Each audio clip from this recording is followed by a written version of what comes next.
للأسف الطيبة طبع بتتولد مع الإنسان. الطيبة مرتبطة بالحنية، وفرق كبير قوي بين الطيبة وضعف الشخصية.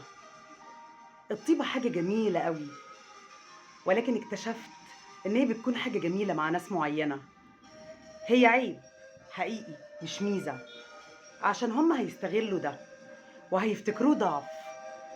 الطيب للأسف بيعتقد إن كل الناس طيبة ونظيفة زيه ومثالية.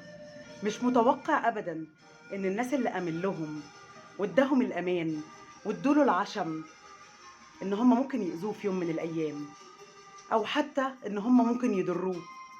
فعشان كده هتلاقيه بيتعامل بعفوية، زي ما بيقولوا كده اللي في قلبه على لسانه، بيحكي بتلقائية. لكن للأسف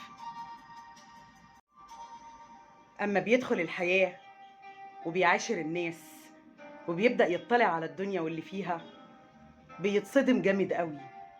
مين خذله ومين خانه ومين كان بيكيد فيه ومين دمره ومين كان بيغل ومين كان بيغير منه ومين وجعه ومين صب كل مشاعره فيه وطلع في الآخر كذاب.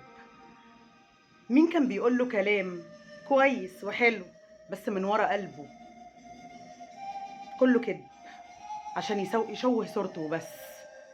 مين استغل طيبته واداله عشم عشان يوقعه في الكلام ويمسك عليه غلطة يدمروا بيها. الطيبة حلوة بس مع أهلها اللي يفهموها، مع الناس الطيبة. لكن هي حقيقي في الزمن ده بقت عيب، علشان معظم اللي احنا عايشين في وسطهم أفاعي متلونين. فبكده أقدر أقول إن حقيقي الطيبة كده بقت عدو جامد قوي للإنسان، لأن للأسف احنا عاشرنا ناس عمرهم ما سمعوا عنها. ربنا يرزقكم بكل الطيبين، الطيبين بجد.